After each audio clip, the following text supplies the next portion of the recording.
Kaya't mahalagang linawin na sa gitna ng pagtatangkang ikondisyon ang kaisipan ng mamamayang Pilipino at sa gitna ng walang humpay na komentaryo sa mga pampublikong espasyo, wala pang maituturing na anumang ebidensya o alegasyon na napapatunayan ng prosekusyon sa simpleng dahilan na ang bawat ebidensya ay kailangang dumaan muna sa paglilitis at pagsusuri ng korteng may tanging kapangyarihan sa ilalim ng ating saligang batas.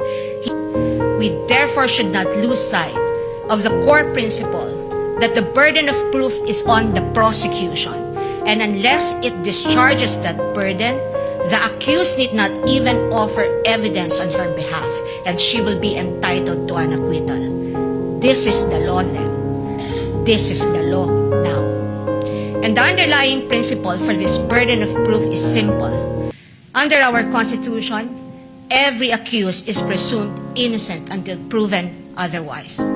An accused has in her favor the presumption of innocence, which the Bill of Rights guarantees. This also brings to fore the reality that, in the words of the Supreme Court in People v.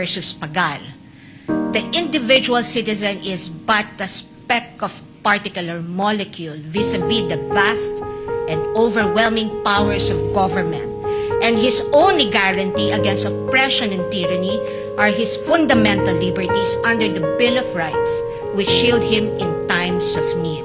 Sa madaling salita, kinikilala ng ating saligang batas na sa bawat paglilitis, ang isang individual ay nahaharap sa malalim at napakalaking makinarya ng buong Estado. At ang tanging sandigan lamang niya laban sa anumang pang-aabuso ng kapangyarihan ay ang kanyang mga batayang karapatan sa ilalim ng ating konstitusyon.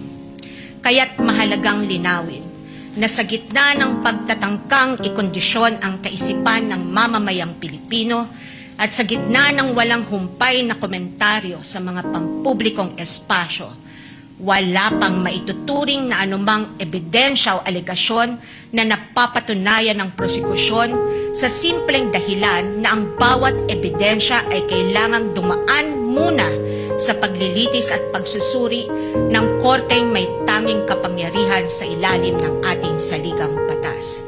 Higit sa lahat, ang anumang paglilitis ay kailangang naayon sa itinatakda ng ating batas at konstitusyon at hindi lamang sa kagustuhan ng iilang may hawak ng kapangyarihan.